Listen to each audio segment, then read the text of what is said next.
बकासुर की कहानी।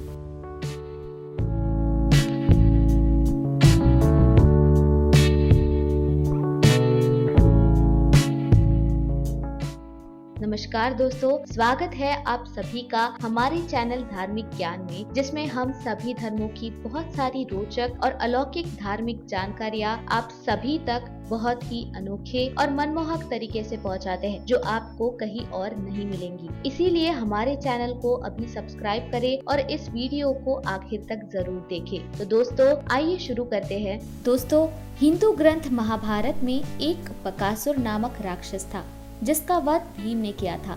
वो राक्षस एक चक्रनगर नामक गांव में रहता था और वहां के राजा को भारी मात्रा में भोजन भेजने को बाध्य करता है। वो राक्षस बकासुर भोजन के साथ भोजन भेजने वाले को भी निगल जाता था। कुंती के निर्देशानुसार उसका पुत्र भीम भोजन लेकर बकासुर के पास जाता है और उसका वध कर देता है। आइए इस कहानी बकासुर को विस्तार में सुनते हैं। पांडव और उनकी माता वनवास पर थे।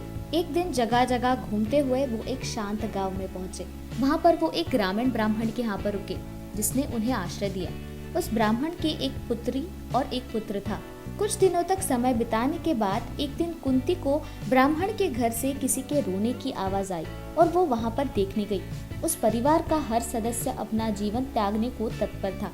ब्राह्मण कह रहा था कि परिवार का मुखिया होने के नाते बलि के लिए जाना और अपने परिवार की रक्षा करना उसका उत्तरदायित्व है। पत्नी कह रही थी कि उसके परिवार के लिए बलि देना उसका कर्तव्य है। दूसरी ओर पुत्री और पुत्र दोनों भी बलि के लिए तत्पर थे। कुंती को उनके इस व्यवहार का कारण समझ में तो नहीं आया और ब्राह्मण से उसका कारण पूछा। ब्राह्मण ने उनको बकासुर की कहानी बताई। हमारे राजा ने राक्षस बकासुर को समझौता किया है, जिसमें हमको प्रतिदिन एक बैलगाड़ी भरकर भोजन के साथ एक गांव वाला भेजना होगा, जिसे वो असुर खाएगा। उस राक्षस बकासुर ने अभी तक कई गांव वालों को इस तरीके से मार दिया है और आज हमारे परिवार की बारी है। हमारे परिवार का एक सदस्य बकासुर के लिए भोजन लेकर जाएगा। ब्राह्मण की ये बात सुनकर कुंती ने ब्राह्मण परिवार की रक्षा के लिए अपना एक पुत्र बकासुर के पास भेजने का वचन दिया। उसने समझाया कि अतिथि परिवार के सुख दुख का हिस्सा बन जाते हैं और जो तुम्हारी समस्या है वही हमारी समस्या है, इसीलिए मुझे इसका उपाय करने का पूरा अधिकार है।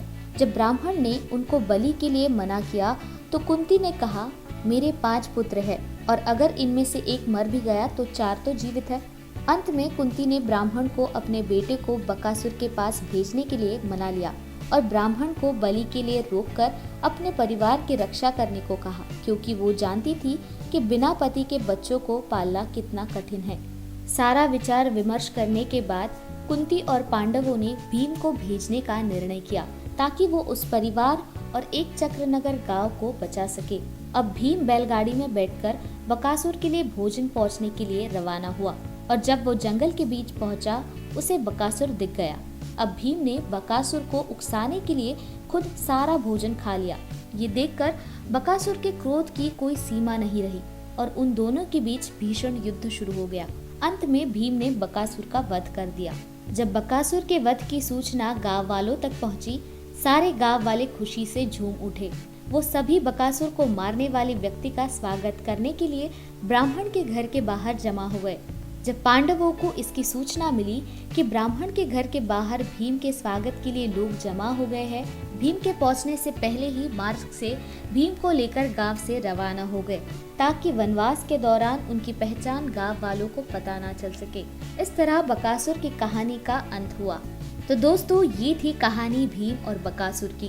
दोस्तों, आपको ये वीडियो कैसी लगी ये आप हमें कमेंट सेक्शन के माध्यम से जरूर बताएं। दोस्तों, मिलते हैं अगले वीडियो में ऐसे ही एक रोचक कहानी के साथ। दोस्तों, सब्सक्राइब करें हमारे चैनल धार्मिक ज्ञान को और बेल आइकन को दबाएं रोचक और अलौकिक जानकारियों से जुड़ी वीडियो सबसे पहले देखने के लिए।